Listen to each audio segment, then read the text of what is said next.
Welcome to another episode of Coach's Corner. With me today, I have Gillis Pellegrin. Is that pronounced right? You got it, man. Yep, you got it.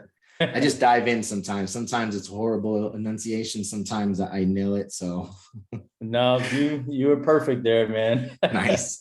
Gillis has his master's in exercise and nutrition science from the University of Tampa, and he works for the Educated Dieter, which, as you guys remember, we had William on, who also is the founder of the Educated Dieter. So they work together as a team along with a handful of other people. And Gillis, if correct me if I'm wrong, but I think you're the one who focuses mostly on the functional medicine side, and you kind of teach the hormone side of things, and you go more into that realm and that route of things. Also, you probably provide nutritional consultation and stuff like that. But yeah, correct me if I'm wrong, the functional medicine hormone side of things is your specialty. Yeah, so that's my specialty. I came from a clinical background. That was kind of my foundation in my undergrad and through some experiences as far as before coming along with the Educated Dieter. So yeah, I take on most of the hormonal imbalance cases, as well as I do some consultations. I do mentorships for other coaches that are kind of seeking just some assistance with their own clients in that realm as well. Yeah, it's been a very popular trend to focus on the hormone functional medicine side of things because so many coaches that don't focus on that don't really understand the value of it, and they leave their clients in a little bit of disarray. And then when those clients find a new coach and they try to diet, or they try to put on muscle, or they try to do anything in a positive manner, it's all negative, right? Because everything's just out of whack. So it's become something over the last 3 to 4 years that's been very popular. I know it's come to my attention through guys like Austin Stout, who I've worked with and mentored, and then Jason Theobald is another one who's really big into that. And it's good to see that more and more people are getting into that side of things to help people function better, right? The idea is, everyone wants to look a certain way, but it's like, how about you feel a little bit better and feel a certain way more so than look a certain way, right? Exactly, man. Exactly. What we look like sometimes, man, doesn't always correlate to how we feel a lot of times. So yeah, definitely. I mean, you have those guys who are genetic elites, right? That have low percent body fat, eat McDonald's, and then you look at their blood markers and their lipids are through the roof. They have high cholesterol. So they look the epitome of fitness, but then their insides are just deteriorating because they don't take care of it, because they don't have to, right? Exactly. Yeah, absolutely. I think for me, it's interesting that you mentioned that it's becoming more popular in our industry, because when I first came in this, I kind of had it wasn't purposely falling into this position. Prior to working along William and I were training partners, man. We would wake up at 5 a.m. We would train over at the Powerhouse Athletic Club every morning at 5 a.m. And it became conversation. Yeah. And obviously him being a coach for quite some time already, at the time I was working in alternative medicine in a hormone clinic at the time. And so my priority there was nutrition, but I also had, direct communication with all the doctors as they were seeing labs and putting things in their care planning into place. And for me, it's like a lot of it fell on my shoulders in terms of people's progress. And so me having the background that I had in regards to just research and being able to kind of understand and interpret that type of stuff. Well, for me, I always look deeper, man. I always look deeper. What are those people that are responding, and why are the other people not responding, right? There's a lot of coaches around, and we live in a very social media type of world these days. So no one's putting their failures for the most part. Everyone's putting their highlights, right? Of course, yeah. You know what I mean? So for me, I always kind of had that way of thinking. So for every good highlight, how many people are falling behind that are not being seen? Because behind the scenes, we were seeing a lot of it. You know what I mean? We were seeing a lot of people that were really kind of seeking our help. And, William was a very humble guy, man. And he was the type of person that's like, man, for whatever reason, this is not happening. We need to look deeper. I was actually seeing it in clinical, right? I just happened to be in a position to say, okay, let's go across the hallway and get lab work. You know what I mean? Yeah, so, definitely. But yeah, I just seen a lot of it in the clinical, and it just carries over to what we do in our industry. Yeah. So quickly, can you just define the idea of like what functional medicine, functional nutrition is for people that hear that term a lot, but don't really quite understand exactly what it is? Because it's kind of frowned upon a little bit in the scientific community Mhm. as more of a woo-woo holistic approach to things, not necessarily backed by science, you know? Yeah, it's interesting you say that because if you actually look at like 5, 10 years ago, when you were looking at the whole concept of just tracking macros and if it fits your macros approach, right? Right. You had a lot of that look frowned upon because of the way people were interpreting it. Well, I Mhm. think history tends to repeat itself, right? So now Oh, we yeah. have a concept of functional medicine or functional nutrition, and now it's getting either taken out of context where you're getting a lot of things that's just not being supported by the scientific community, but you do have some that are. You're just Yeah. not seeing it because maybe you're looking in more of sports nutrition type literature. You're not looking in clinical journals. You're not looking at some of those journals of endocrinology. You're not looking at some of those things. But those things all overlap. Like there's literally no difference between somebody that's general population versus like an athlete when it comes to physiology. They're just on just different levels of elite. You Right. know what I mean? Yeah. Yeah. And so you find a lot of that literature and you find a lot of the problems, in some of those clinical types of journals. But, not everyone can read literature and interpret it, directly. And, It's very you know, true, right? There's a lot of nuances to the literature, even within the realm of physique enhancement and body composition, right? I know absolutely. Dr. Grant Tinsley just put out something talking about the rates of error in body fat measurements, and he used the DEXA, he used all Yep. these different things, and the rates of error due to the practitioner using it, due to Mm-hmm. the different substrates that the person has consumed, water, and all that Yep. stuff. And the error is so magnified that you look at the research and like maybe these body fat percent numbers don't really line up. Add And up. Yeah. yeah. So it's interesting. But yeah, quickly define what the functional nutrition, functional medicine side of things looks at or is in your words. Yeah, so functional nutrition, we're looking at more of an approach where we're really trying to optimize systems in the body that maybe some things that are underlying are internal, right? So, like you mentioned, like hormonal profiles, whether it's thyroid function, whether it's sex hormone optimization, those types of things. And so, from a functional nutrition perspective, we're looking at foods that are particularly nutrient dense foods, right? We're not looking at like things like and we're not trying to create like a rigid diet approach. We're Right. still trying to do it in the confines of like macronutrient and flexible dieting. But some people actually need more of a functional nutrition approach Mhm. depending on their current scenario. So based off of what their current status is in terms of that. So functional nutrition is more in regards to like we're really trying to focus on micronutrients just as much as we're focusing on macronutrients at that point. Yeah. So maybe clue us into then, right? We see within the literature that almost every single weight loss, body fat, composition research that if a person's in a deficit, they're going to lose weight, right? And that's what all the Mm-hmm. research shows. It's like energy Yes. expenditure, calories in versus calories out. You're going to lose weight within that population. So Mm-hmm. why is it that the research hasn't found any of these dysfunctional people who you do that energy balance, that out intake versus outtake, and they're still not able to lose weight until they get things back into an optimal hormonal level? Like what's going on? Why isn't the literature looking at that? For people who read the literature, they kind of maybe raise an eyebrow to like, oh, they're just not sticking to their diet plan. Or so why aren't we Mm-hmm. seeing people with um, not optimal hormone levels, or everyone's able to lose weight with the calories in versus calories out within the research? What's going on there?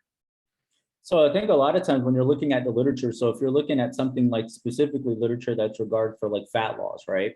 They're particularly looking at certain markers, but they may not be looking at complete like thyroid pain. A lot of them are not looking at like endocrine system in terms of Right. that. And that could be lack of funding. It could be just like kind of prioritizing where you're putting your funding for certain things. Mm-hmm. And so a lot of times when you see a lot of these different types of research articles coming out into the forefront, there's some limitations in regards to other things that may not have been either checked, in terms of that. So plus you're also not looking at a lot of these hormonal markers pre research, right? Right. Putting them under the protocol too.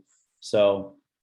But why aren't they running into individuals who have trouble losing weight like we do on such a regular basis? Is it just because the population they're looking at is like college age kids who don't have this? Yeah. Or, because I mean, I've had people, I've dealt with women PCOS. I've dealt with women who have been constant dieters for 2 years, and you put them on a plan that should be making them lose weight and they're not losing weight. And then you take away more calories and they're still not losing weight. And I've ran into this before, dieting for a show. I was down to like 1,800 calories and I gained 2 pounds. So, clearly it's not always calories in versus calories out. What are some of the things, some of the markers that would determine that not being applicable for people? What have you seen over the years? Primarily thyroid function down regulates. Yeah. So again, everyone has a certain level of resiliency. And again, that can be, based off of genetic factors, variables. Same thing when it comes to like hypertrophy, right? When it comes to some skeletal muscle hypertrophy, well, the same thing comes to like any other system too. Someone may have a higher threshold in terms before that resiliency is much less, and they start running into a problem with weight loss resistance. And it has a lot to do with your time and history in terms of training, Like for myself, I got into competing in 2004 and I had no problem like dropping weight like that, But if I look back and I was in my lower 20s versus essentially like back in 2012, my most recent prep was in 2018 and the weight doesn't come off quite as easy. But if I look at the course of history of things, that majority of that time I was either dieting or in some other kind of variable that's actually happened, with that. And again, back then I didn't look at what I look at now, in terms of like my hormonal profile or thyroid profile. But I think for a lot of women too, some of the younger aged women that we typically come across that are having some form of weight loss resistance is someone that's either coming off of birth control or on birth control. We see a lot of problems that actually affects their thyroid. Women are more prevalent to have thyroid issues than men are because testosterone holds our resiliency pretty strong to a certain extent. You know what I mean? Yeah, definitely. Paul, welcome.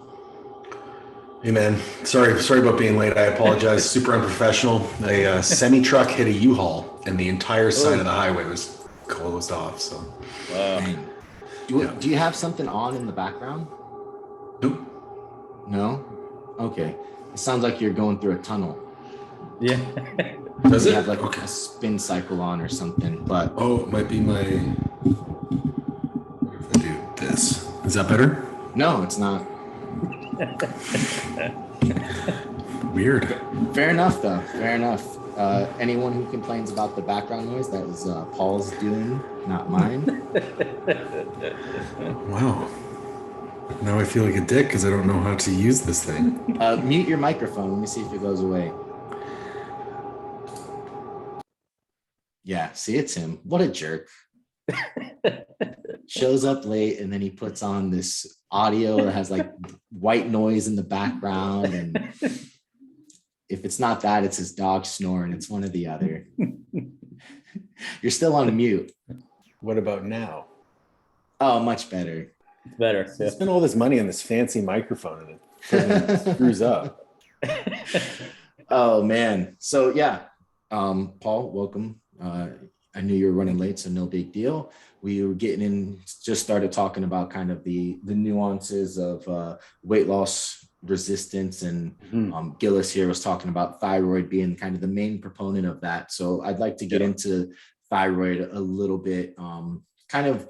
So first things first is what happens to the thyroid as we start to diet? What are some of the down regulations and complications that we see with the thyroid as dieting starts? And this is specifically for weight loss. Do you see any type of thyroid dysfunction for people who are trying to add muscle or gain weight, or is it more regularly with weight loss people?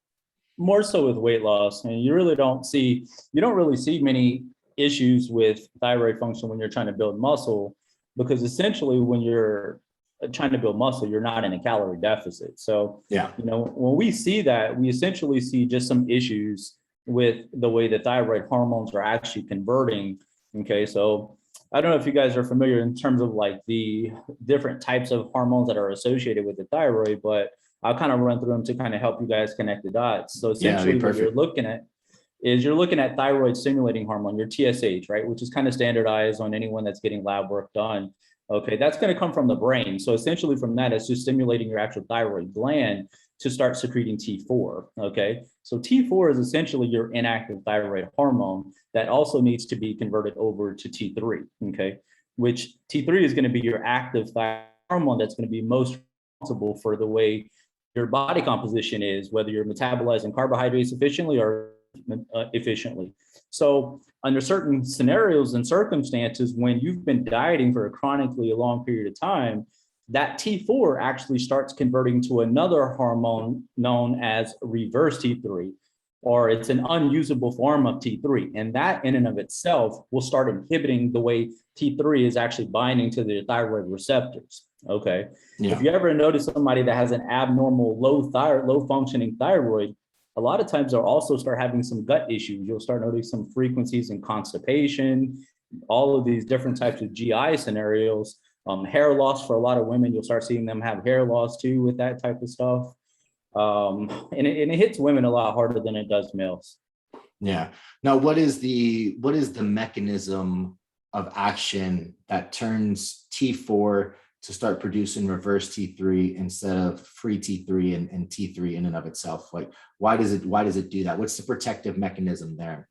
It's usually triggered by certain type of stress. So that stress could be the diet in of itself, or it could be, environmental stressors. It could be emotional stressors, or it can just simply be the mechanical stress of the training program too. The training bout, if their central nervous system starting to be tanked, they haven't done any types of deloading techniques, that type of thing. Again, when you start overlapping those stressors associated with the deficit in calories, depending on how you're maneuvering caloric intake, that's when it starts kind of having a building. It's never acute. These things are all chronically building that stressor, where essentially T3 is your T4 starts converting to the reverse T3 instead. And usually that's triggered by some form of a stressor.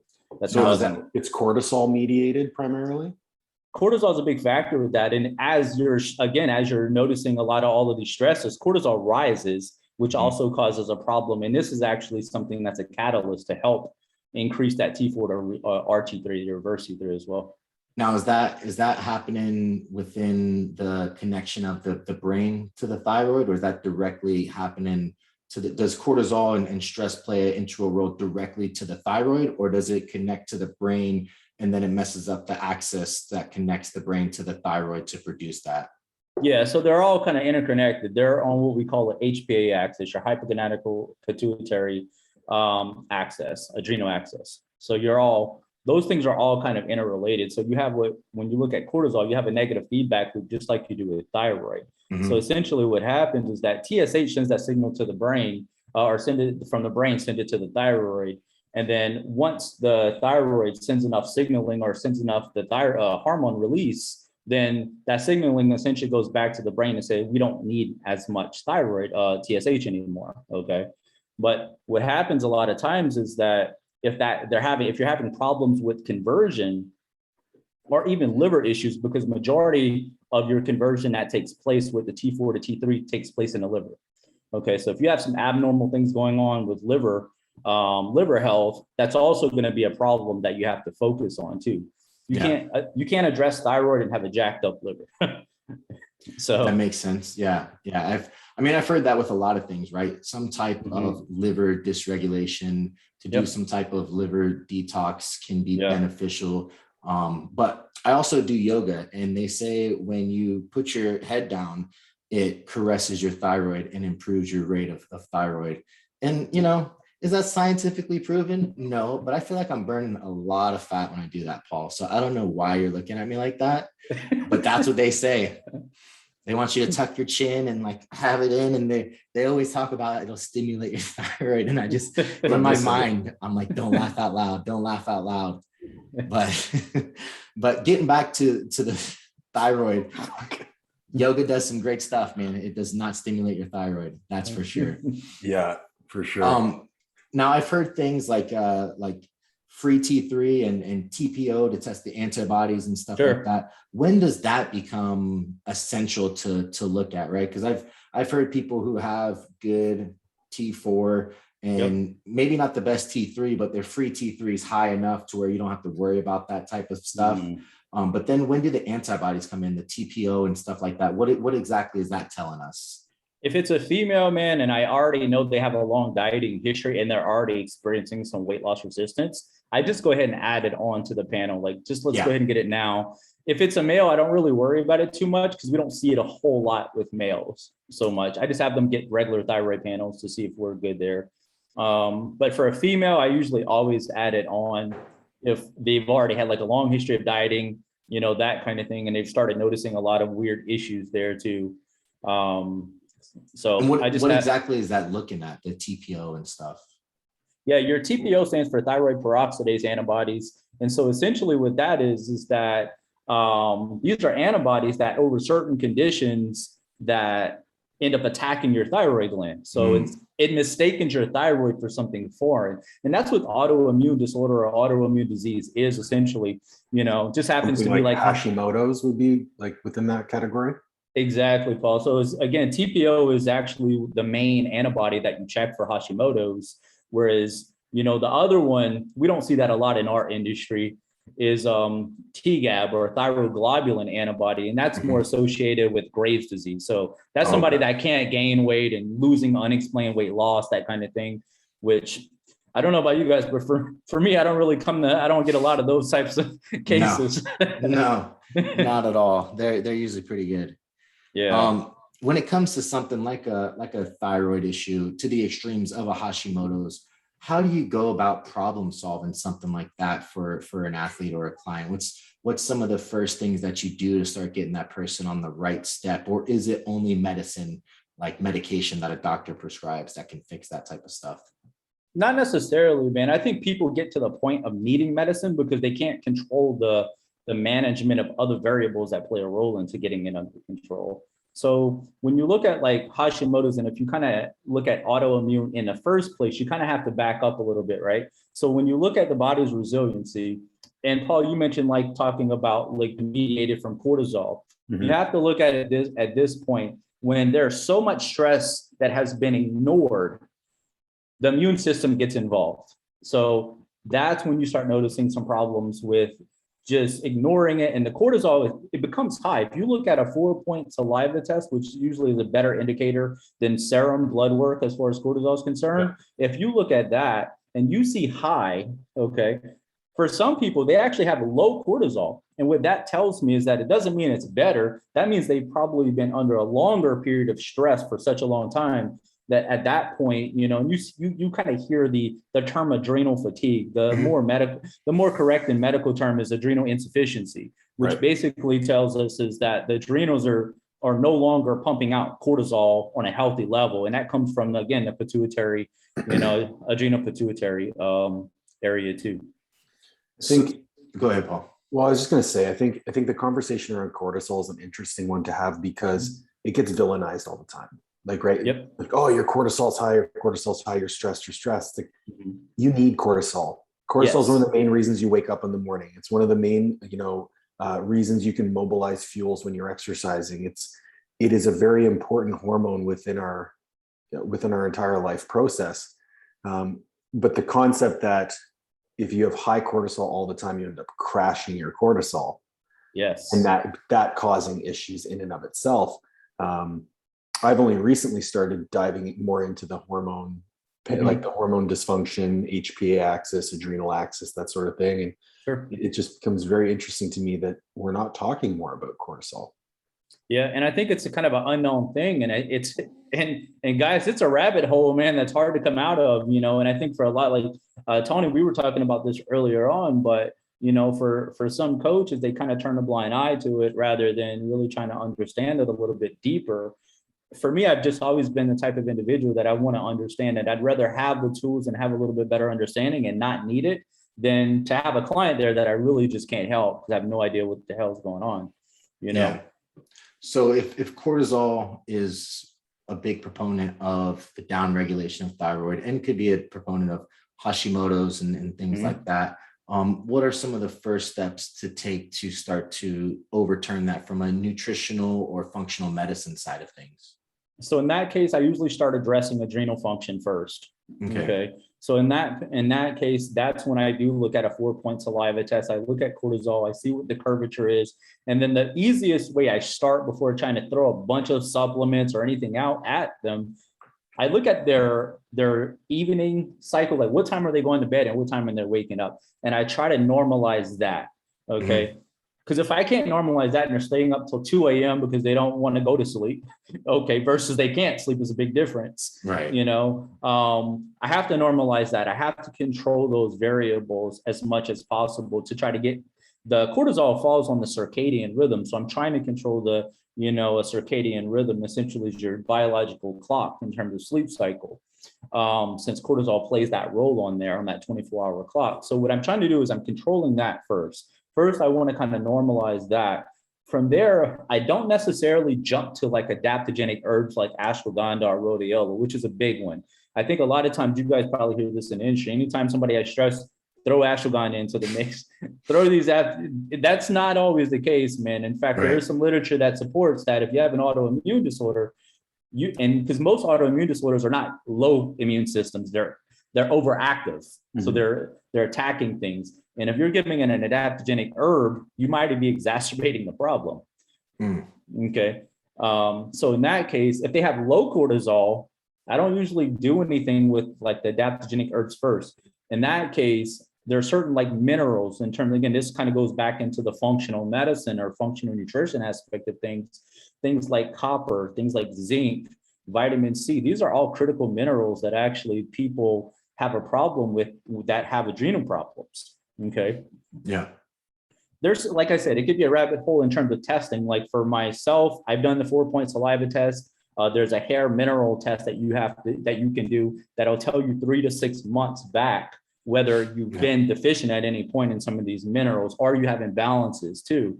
We see a lot of, right? The Dutch test can tell you the 4-point cortisol and everything, right? Or it'll tell you the cortisol, but it won't tell you the mineral composition that your body is. So that's only going to be a hair mineral, like a hair test. Yep.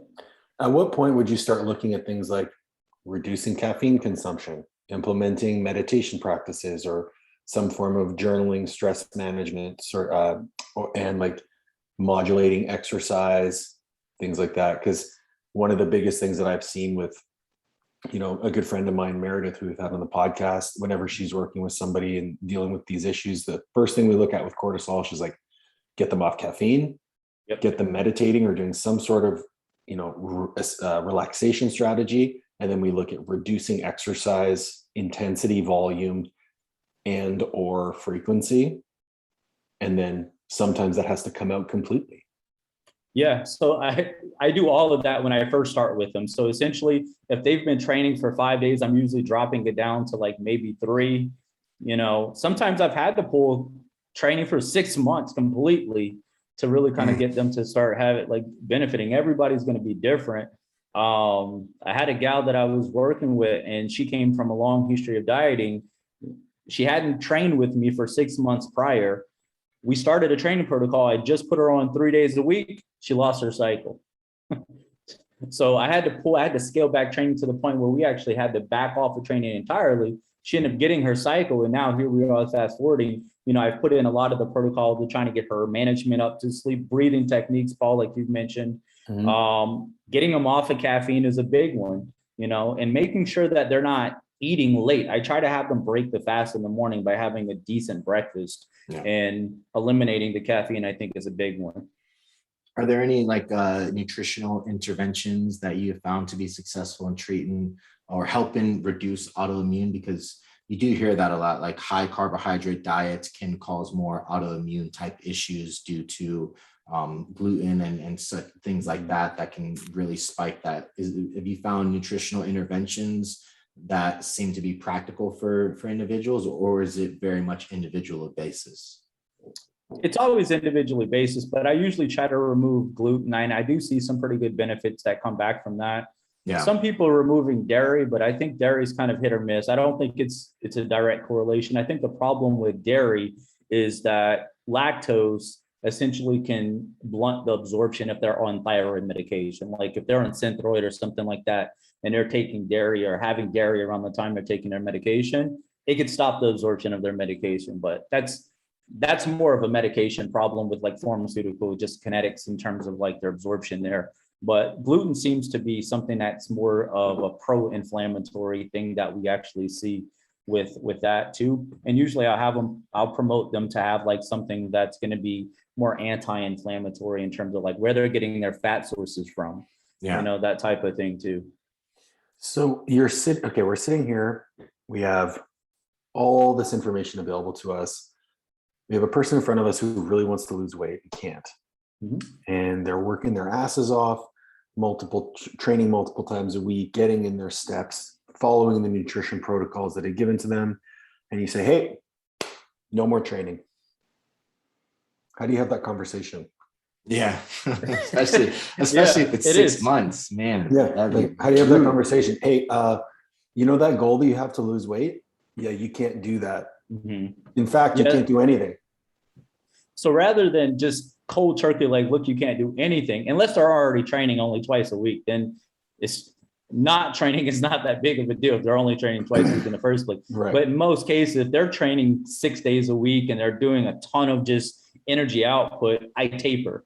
I don't ever usually cold turkey because otherwise they're going to freak out on you when they see their weight fluctuation, because you still have to look at the calories in versus calories. That doesn't go away either. Right. Otherwise they gain 3 pounds and the next thing you know, you have a ghosted client that never talks to you again. Yeah. Right. But, so I always had that conversation from a place of like, look, we have to taper things. Like if you're doing a ton of HIIT, because a lot of my clients that come to me end up doing like HIIT 5 days a week. I'm like, look, we're going to go to 3 days a week and we're going to essentially taper it down, as we're trying to build these protocols and build these things up. So small steps, man, because otherwise you're right. It's a psychological problem that they take one stressor and put it to the other, instead of alleviating the stress in and of itself. Yeah. So I'm sorry, I feel like my questions are kind of hijacking this, but so where I always come from with this is like, at what point do we say like, this person comes to you like, I can't lose weight, I can't lose weight, I can't lose weight. Mm-hmm. Do you jump right to testing? Or do you actually kind of jump in and micromanage the person first to make sure that when they say they're following the plan, they're actually following the plan? Because adherence to me, someone would be like, oh, I do everything that's asked of me, blah, blah, blah, blah, blah. And, the reality is you tell them to do one thing, they do it 3 times, or you tell them to do one thing and they omit it completely. Or, where does that conversation go with a client? Typically, depending on the person's like experience with it, right? So if they're a client that like this is the first time they've hired the coach, then typically I want a pretty in-depth food recall to see what's going on. So instead of just giving them a set plan of macros, no, I need to see where you're getting your food intake from. Okay. Yep. If I'm giving you 200 grams of carbs and you're only getting it from like bread, pasta, and pizza, then we got to fix that. We got to fix the foundation first, right? I'm not going to have someone waste their money on all this testing, just like you said, Paul, if like the foundation's broken in the first place, you know what I mean? Of course. That's a whole nother education that needs to be had, on a more simplistic level. Yeah, because one thing that I found in general, so we mentioned that when you have thyroid dysfunction, when you have all these other dysfunctions, that a lot of the time the gut issues are the ones that pop up. Yep. A lot of the ways that we attack weight loss, single ingredient whole foods, adequate hydration, making sure that you're salting your food, even a few of like the baseline nutritional supplements like omega-3, vitamin D, zinc, these things will start to heal the gut, right? Yes. So essentially by getting a more adherent client, you can kind of start hitting these big rocks, and then you're left with the little pebbles that might be left over, right? So if you heal the gut, you get the lifestyle, the stress management, the walking, the sleep cycles, we're attacking kind of those big rocks from the beginning without having to do any testing or anything like that.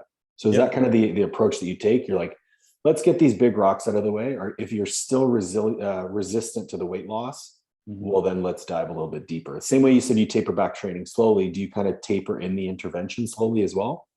Absolutely. So for the first 2 to 3 months of even working with someone, I let them know that I'm literally just collecting data. We're not trying to do any kind of maneuverability with strategies in terms of that. I want to kind of see what their baseline and what's kind of happening metabolically first, before I even say, okay, this is kind of what I'm seeing, that kind of thing. So like the food audit is usually always very important. Paying attention to their symptoms, making sure like what they're doing. Again, be mindful, like all of our actual clients might be different niches. Mine happen to be hormonal things. So again, what I see a lot of is they're on antidepressants, anti-anxiety, birth control, all of these things that I already know are probably jacked them up already. So that kind of prompts me to say, okay, we should probably get labs because there's probably something deeper there, Yeah, I would have to assume that there's never a bad reason to get labs. Like I always try to get labs no matter who I'm working with for the first thing, right? I'll ask within their questionnaire, if you've had labs done, send them my way. If not, can we consider getting some done? Just because I like to have things before the diet starts or before anything starts as a baseline. And then you can kind of, maybe they have a couple of things that need to be looked at every 6 to 8 weeks. And then we can continue to monitor that to see if we're bringing it up. But I think that can help create a lot of buy-in as well, right? Because if there are some dysregularities within their blood work, it's easier to be like, hey, look at your blood work. This is what's off and these are how we're going to fix it. And it's like, oh, okay, I see the blood work. What you're saying makes sense. Okay, now I buy in a little bit more. Yes. As long as they are financially like okay with it, then, we'll get it done. If it's a financial burden, then you look at the questionnaire and you maybe see some red flags within the questionnaire, then you can get those specific things tested, which, individual things are like what, $30-$40 per a lot of times, right? Exactly. You can get that done. And then you just try to work with them as much as you can, understanding that they are spending money on you as a coach. They probably didn't go into this thinking I'm going to buy a coach and then I have to get blood work and then I have to buy all these supplements. It's like $1,000 the first month. And it's like, and I'm not even going to be able to lose weight. Like this is not good at all. Right. So I do see the easing into it for sure, Paul, like you're talking about, but I think if they're resistant to it, sure, we're not going to push it that much until we're not seeing any progress. Cause you work with enough clients, you can kind of troubleshoot things, but if they're open for it, I always think it's a good idea. Yeah, it's tough. Like here in Canada, like I'm in Canada, right? So the blood work that you're talking about, you get a full panel for what, $300? 250, 250, 300. Okay. So I just looked at trying to get some blood work done privately. And for the panel that Meredith suggested I get, $1,100. Yeah. I believe it. Yeah. Yeah. I have quite a few coaches. Yeah, that would be tough. That would be a tough pill to swallow. Yeah, Canada's very hard, man, with lab work. I have quite a few coaches that I've mentored, taken our curriculum, and that's their biggest bottleneck is like, well, man, look, if we go to endocrinologists, I got a year waiting list before they can actually see that. Like this, they can get to a doctor, and doing labs is just not always feasible. What Meredith does, she's partnered with a naturopath, and the naturopath is partnered with a nurse practitioner. So as long as you get in with the naturopath, the nurse practitioner can sign off on the blood work, and some of it will get covered by the government. But like some stuff, you just like, if I wanted to get a reverse T3, unless I'm literally in bed, incapacitated, the government's not going to pay for that test. Yeah. So just tell me one thing that makes you want to stay in Canada, because I haven't quite figured it out yet. It sounds like the absolute worst place to live. I can give you 5. You can't say family or dogs or anything like that. That doesn't. Yeah, exactly. Jesus. Yeah, that would. Yeah. That's a lot harder. That's a tougher pill to swallow for sure. $1,100 for blood work would be hard for me to even contemplate. And I understand the value of it. So I do get that. So we talked a little bit earlier about how the liver can play a big role in pulling down the thyroid and stuff like that. And you hear people, and this word gets demonized a lot because there's so many people that take advantage of it. But is there any truth or value to a liver detox per se? is because I hear that like Jason Theobald talks about that. And always, man. he's someone that I respect a lot. So I'm Yeah. like, oh, he's not going to bullshit you, but detox has such a negative connotation to it. You know, do you have to go through a liver detox, a 2-week cleanse of sorts to get the liver operating again, or how do you get it functioning properly? What are some of the nutrients and vitamins and minerals that you want to feed it to get it going again? Yeah, like if you actually look at like what Jason and them really kind of support through their detoxification process, they're big advocates of their line, the Metapure DS, right? The detoxification system, essentially. If you look on the back of that, a lot of those minerals, a lot of those things, what they've actually compiled is what actually helps get that metabolism as far as how the liver metabolize things much more efficiently. You know, so what they've done is they've taken a really good product line in terms of that, and they've kind of put it in one place. And I think the way their detoxification system works is you have to like kind of minimize the amount of protein intake that you're doing, and you're really kind of replacing it with like 3 of those shakes a day. And so how I kind of look at it in terms of interpreting that is that I try to make sure that my client is getting either all of those types of nutrients in, and if they can't get it in, then I'm going to probably supplement with something similar to that, along with something similar, such as like a milk thistle, tudka, something like that, depending on what I'm seeing in terms of like liver health in general. Yeah, because I see that, and it's like, you know, he's one of the smart guys out there. He really takes care of his clients, but he also has a supplement company that sells a liver product. And you got to take 3 scoops of that a day. It's like $60. It'll last you 10 days. 10 days, which is what the detox is. And yeah, so I'm always, you know, it always makes me question things when I see that. But because you're always taught that the liver is super resilient. You could put the liver through a lot and it'll rebuild itself and rebuild itself. So then why does it create such negative consequences? Why does it not work up to par? What are we doing to kind of gunk up the liver to where it's not working with the thyroid and stuff like that? And how can we prevent that? Yeah, so you have to look at it like there's 2 things that really kind of start jacking up the way the thyroid functions. One of them is cortisol if it's elevated, okay, because cortisol hormone is going to be metabolized in the liver. The other thing is like, especially for females, if they're having problems with estrogen. So if they have too much estrogen and they're not getting rid of excess estrogen, it still gets metabolized in the actual liver. And what ends up happening is when they're not actually going to the restroom like they should, that liver is going to have conjugated estrogen going back into the liver. And so what ends up happening is it starts really trying to get rid of what shouldn't be there. And it ends up stopping the way that the liver is actually metabolizing thyroid hormone function more appropriately. So it starts causing problems with thyroid dysfunction there. And isn't cortisol kind of related to estrogen dominance and progesterone still and that type of stuff as well? It is, because when you have elevated stress, you're actually going to get a suppression of the way progesterone is being synthesized. What a lot of people kind of, I think, get this wrong is they think that progesterone is actually comes from both the ovaries and the adrenals, but that's not the case. That the hormone progesterone is secreted and comes from the corpus luteum of the ovary whenever they actually ovulate, but then it's synthesized through the adrenals. So if they have a problem with the adrenals, and especially cortisol is high, if DHEA is either low or all over the place, they're having some form of adrenal problem, then they're not synthesizing the actual progesterone in the first place, even though they're secreting it. So you're going to see it on a serum level. You're still going to see low levels of progesterone.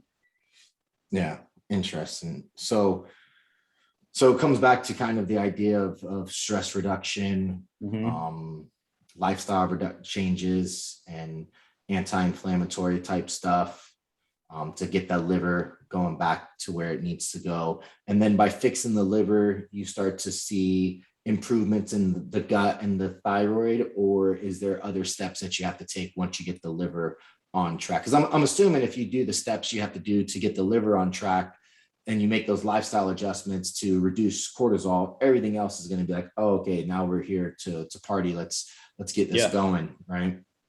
Yeah. So when you look at like the hierarchy of priority of what needs to take place, it's going to always be adrenal function, thyroid, and then sex hormones. That's how you have to kind of look at that pyramid, if you will. And so when you're looking at something such as like a liver detoxification, you also want to try to support gut health too. Okay. Depending on what's causing the problem with the liver. If it's high cortisol, then of course you're kind of gearing more towards the adrenals in terms of supporting that. If you're looking at more of like their high estrogen and their estrogen dominant, then you're going to be probably also gearing towards more gut health along with that, because then at that point, estrogen is actually causing the stress in and of itself. That's actually causing the disruption and problems with overall gut health too. So typically I'll supplement with something like, Paul, you mentioned like zinc. So I'll use something like Zinc Carnosine, which I think Jason and them probably use quite a bit as part of their gut protocol. Zinc Carnosine helps kind of the lining of the gut. So for inflammation and inflammatory stuff. Calcium D-glutarate also helps the detoxification process in both the gut and the liver. And then also, of course, DIM, we use utilizing something like that for improving estrogen metabolism.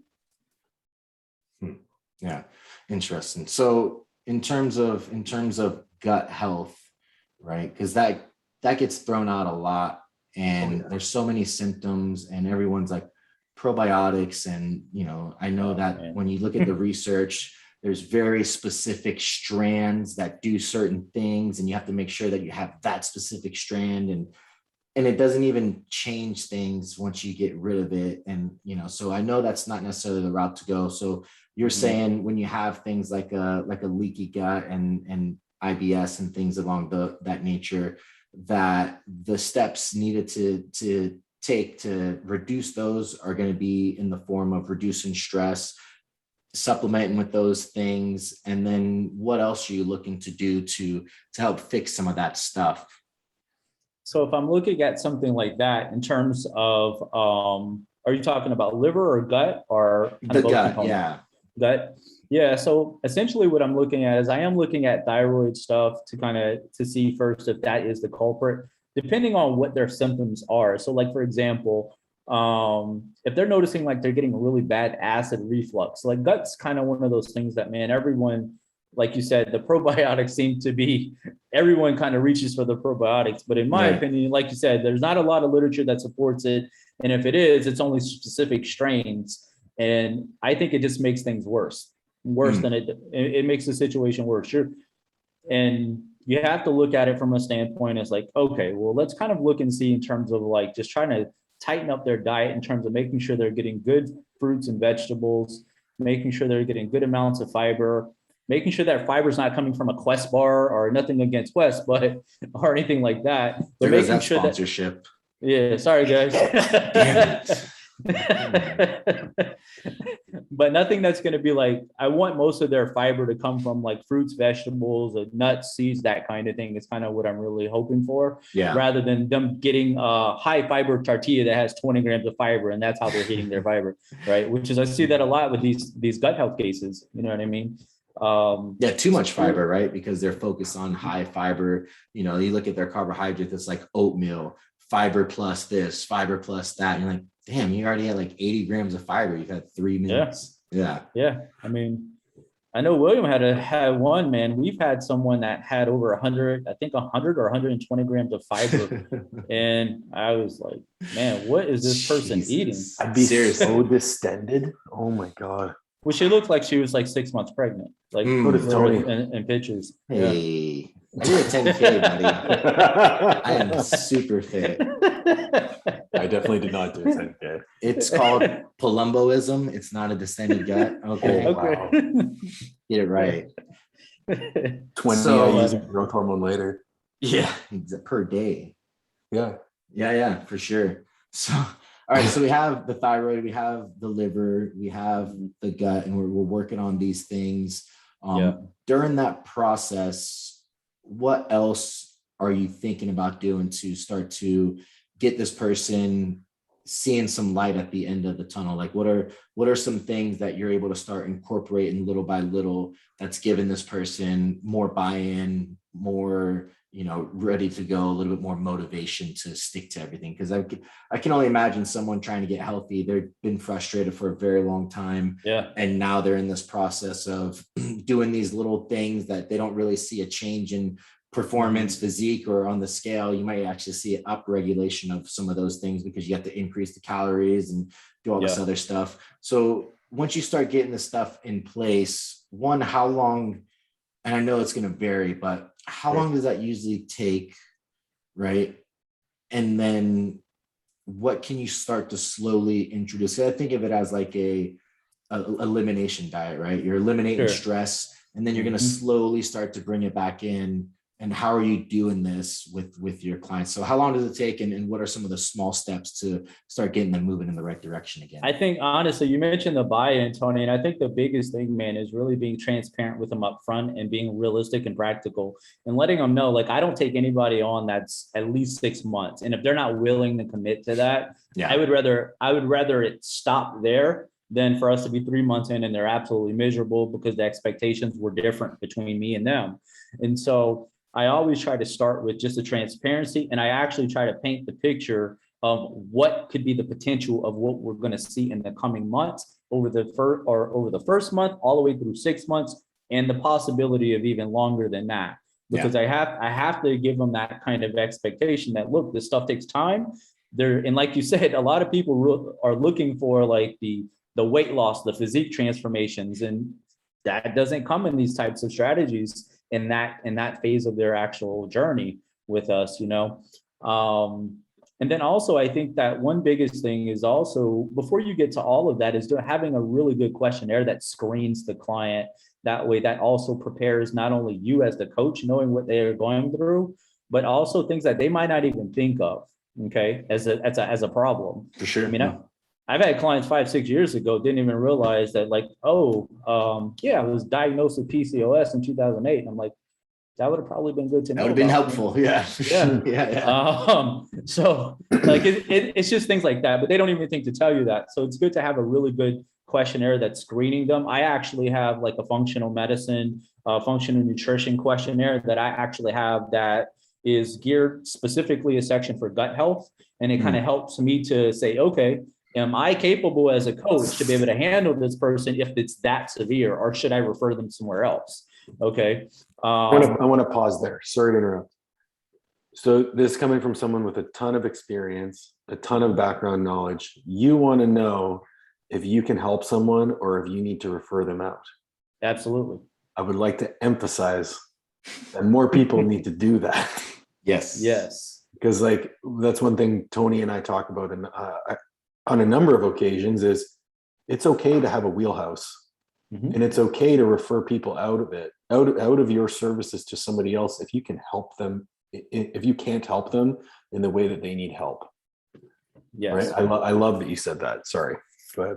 No, I mean, because that's the thing. It's like, it's only going to be painful for them and for you as the coach if you don't really have the answer. So I'd rather know right off the bat and have somebody maybe that's in my networks that might be able to be more in tune for them, when it comes to that. I've connected with other coaches that might have been above my pay grade. Like, fortunately for me, I'm still in the same good graces with all the doctors that I used to work with when I was in the functional medicine clinic, like when I was in clinic and I was seeing patients. So I kind of have them, if it's something over my pay grade, man, I'll try to still pick their brain, and they'll at least give me a good directive of like, hey, look, I don't know if you can help them in just nutrition. They might need something deeper. No.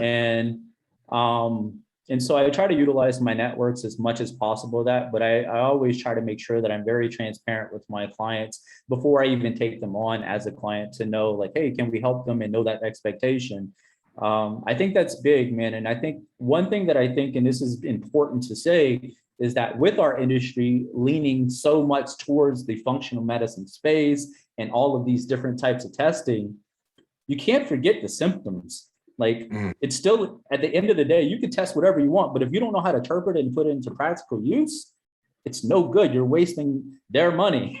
Right. Okay. So even when I'm working with a client, and it might be more of a financial thing, because I'm always empathetic to that kind of stuff, I always ask myself, if they can't afford lab work, and based off of the current symptoms that I have in that questionnaire, would it change my course of action in the protocol, whether I had labs or I didn't have labs? Okay. I always ask myself that, because if it doesn't change it, why would I have them pay $300 to get labs that's not even going to change the way I would treat them? Yeah, totally. So Exactly. I always ask myself that too with that. And that's why I think having a good questionnaire that really kind of screens the client for you is important. Yeah. So you have that, you have a 6-month window, which I think is great. I think that long-term intervention approach tells them that you care about their health. You're not trying to do quick fixes and stuff like that. And it gives them an idea of like, man, this is going to be a long journey. Let me get ready. Let me mentally wrap my head around this, knowing that the outcome is going to be better. But once you get them healthy, right, you're not immediately putting them back on their 6-day-a-week high intensity spin class approach. So how are you slowly introducing them? I mean, obviously you're educating them over the 6 months, so they're probably making better choices by the time it's said and done. But how are you slowly reintroducing some of these stressors that cause the issues in the first place? Because I mean, at that point, I've already gotten there calorically. I've gotten them back to a good place that they can maintain a good body composition and still have energy, and they're not like gaining all of this weight. So they're in a good environment nutritionally to be able to support the stressors. And so I really kind of do that now. Go from like if they've done five days a week and then we've had to scale back down to 3, I will do 1 day at a time, like 1 extra day. So we'll do 4 days. And my goal is to try to get them to be able to sustain their body composition that they're desiring, but without having to be in the gym 6-7 days a week to manage it. It's so unnecessary. It's I mean, I exercise every day, but it's so unnecessary to do doing that, it because you love to do it versus doing it because you feel like you have to is 2 different things though. Right. And it's like, I only go in to get the results, right? Mm-hmm. So I'm not driven by the idea that the gym is going to drive, like the more times I go to the gym is going to drive better results. Like my training, I did like 4 sets of squats today because I know I have endurance stuff later on. And it's like, that was my leg workout because I know if I went in there and did some lunges, did some leg curls, did anything else, I would be useless. Right. So it's the idea of focusing on trying to improve as opposed to trying to do more. Exactly. You did more volume in that workout that I've done in 2 weeks. Yeah. Well, you're peaking, you're a power lifter. I'm an endurance athlete now. So but yeah, that's what it is, right? It's like minimum effective dose. And people have this idea of like, I got to do 20 sets. I got to do an hour spin class. That's the only way I'm going to get shredded. It's like, no, you don't have to do, you just have to be consistent, right? Yeah. And it's a hard thing for people to grasp. It's that more mentality. And I think by doing this slow, longer approach, it allows them to see the benefits of like, oh, I can improve my quality of life and see better results in my body composition. I don't have to go to the gym 7 days a week. I don't have to do 6 hours of spin class. I can actually spend time with my family. I can go to barbecues. I don't have to be a recluse, right? And I think that that's extremely important for people to realize. If you're going to the gym and you're getting stronger, you don't have to add more to it, right? You just stay there. Just keep getting stronger. Enjoy that. Exactly, right? man. Yeah, exactly, man. Like live in the, like be in the present of what you're really doing, not really kind of always thinking about like chasing your tail or feeling like you're burning the candle on both ends, man. Talk about stress reduction too, right? Like being present in the moment will reduce a lot of stress in people's lives because that over anxious of feeling of like, I have to do more. I have this on my plate. I have that on my plate. Like I have a client now who is in a very high stressful environment because the doctor she works for is out of town and they have some really big things coming up. And she's like, I can't get work off my mind when I go home. I'm like, well, as soon as you're driving home, you need to put on some type of meditative, slow rhythmic music. You need to start working on your breathing, do some box breathing on the drive home. And you need to start decompressing and leaving all that back there. So when you do get home, you're relaxed, you're being able to be present, and that's going to improve your ability to go to sleep. She's like, I'm staying up till 2 a.m. thinking about what I have to do the next day. And I'm like, that's only making things worse. She's like, yeah, I know, but I can't turn my brain off. It's like, well, let's implement this strategy and let's see what happens. You have an hour-long drive from work, start working on this stuff to reduce that stress and anxiety. And, it seems to be working. She seems to be getting better sleep and being able to stay present in the moment. And I think that can help a lot of people out for sure. I think people live in such very like chaotic, like spaces in their life that, and maybe this is just because I'm older, man, and I don't do what I do when I was in my 20s. My body was more resilient in my 20s than it is now. But this is the conversation we have on a weekly basis. Yeah, man. So one thing I've learned as I gotten older, man, I mean, I've been in the game for a little over I mean, I'll probably give my age, but I don't care, man. I'll be 40 in like 10 days. But I've been doing this since I was 12, man. I've been an athlete my whole life. And I've always had the mindset of being an athlete and just ignore the stress or work harder, do all of the things. But yeah, it catches up with you, man. Everybody has a threshold at some point. And you know, what I've noticed with just stress, like having clients that are in that same kind of chaotic mindset is like, look, just stop for a second and think about what you're stressing over. Can you literally change that and control it? And if you can't, then you got to let it go, you know? And I think sometimes they just don't ever even think of it that way because their mind is just racing about, like you said, about like what they have going on the next day. I mean, I've been in that situation before, especially having a clinical background. I've worked in nursing homes before, man, and having people call out and having to cover shifts, and I get it. Yeah, it's tough, man. Paul, you have anything that you want to end with here? No, I think this type of conversation is very valuable to understand, like the nuances behind, you know, the complications that can arise with chronic dieting. You know, I don't know if it's because of COVID and people have been like out of the gym and want to get their bodies back or whatever it might be. But the number of clients I have reached out to me lately who've been like chronically yo-yo dieting and quote unquote can't lose weight. And I always ask the question, I'm like, when was the last time you tried maintaining your weight? When was the last time you just ate at maintenance and, you know, trained really hard and focused on performance? And the answer is, well, I don't want to maintain my weight. I'm fat. And I said, well, you know, we can try some things, but the reality is, you know, the dieting process down regulates your metabolism, and repetitively doing that over time has some chronic effects. And the only way to really get around it is to focus on your performance and and fuel your body the way it needs to be fueled. And, oh, this isn't the answer that I want to have. It's like, well, maybe the more conversations we have like this, people will start to understand that you can do a lot of really positive things by eating at maintenance and just training really hard and trying not to stress.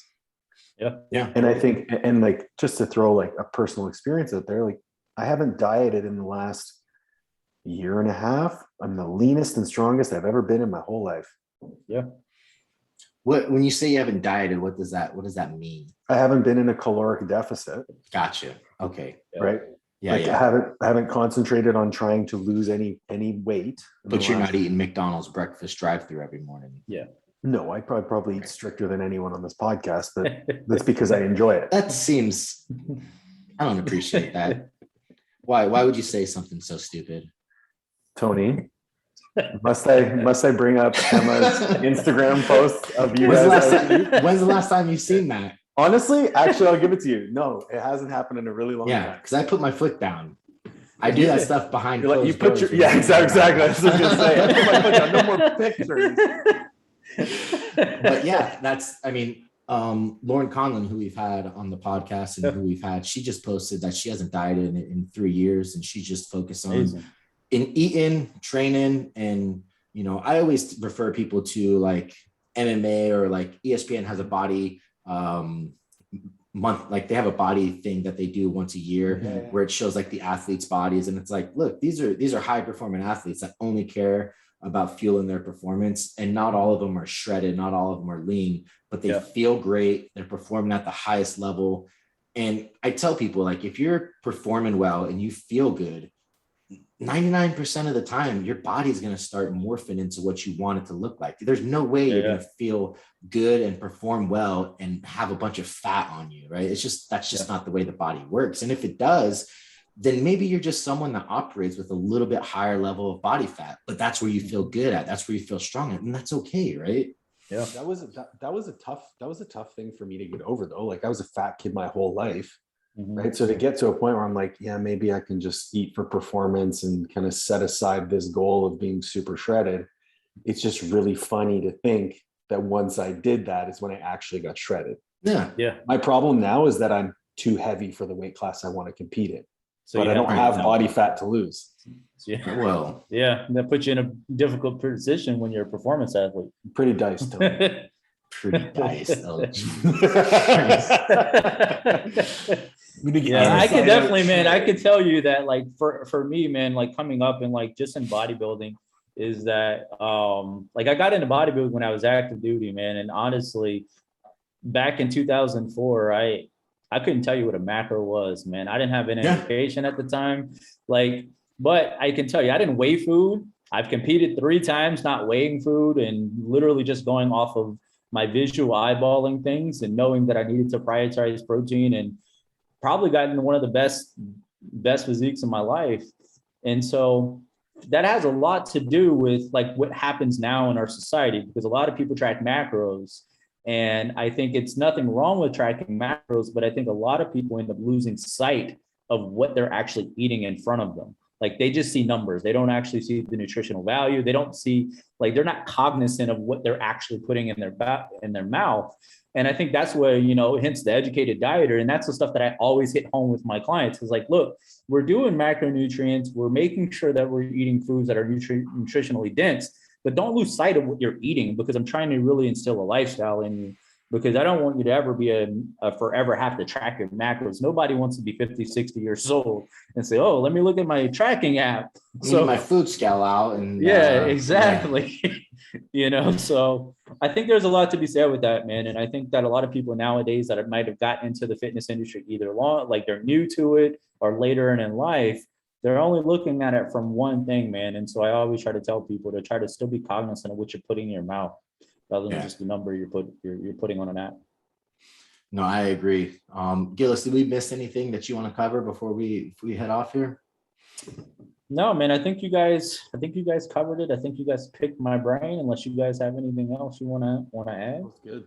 No, I mean, for what we talked about, I think we nailed everything. There's a million rabbit holes we can go down, but you know, absolutely, no one wants to listen to us talk for more than an hour is the way I always think about it. I'm thrilled that people even listen to us for this long. So it's amazing.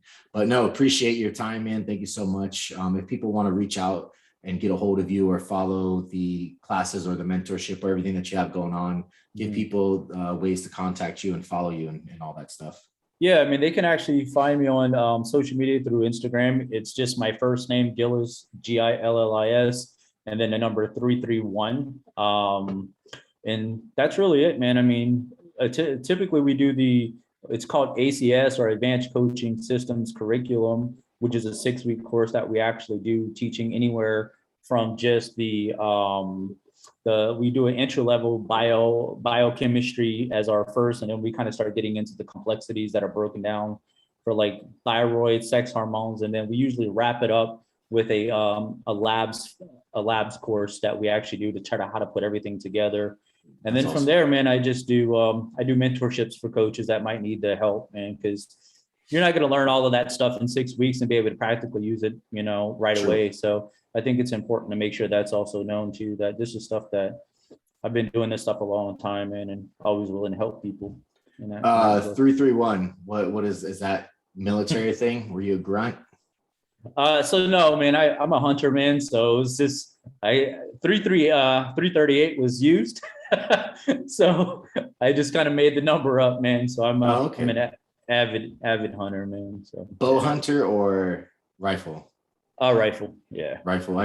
So you haven't fallen into the Joe Rogan trap of bow hunting that not everyone yet, falls man. into? Oh man, you don't have your Cameron Haynes hat and your keep hammering and your bow hunting. Oh, you're missing out. That's quite the cult they have going on. Oh man, I see it a lot here in the Florida area, man. So I'm from South Louisiana, man. I grew up like duck hunting, and so I got a bunch of shotguns, a bunch of rifles, stuff like that. But yeah, I haven't pulled the trigger on a bow yet. I've done a couple bow ranges, and it is very hard to do. I didn't have the good bows. Now they have bows with they have triggers on them, they have scopes on them. It's like you're not even really using it. It's like cheating. Should just spear hunt. Spear hunting, huh? Just use a spear. Huh. Well, get them nice and close and just good luck with that. Yeah. No, you go. You try it out first up there in Canada, and you let me know how it goes. Elk are pretty stupid.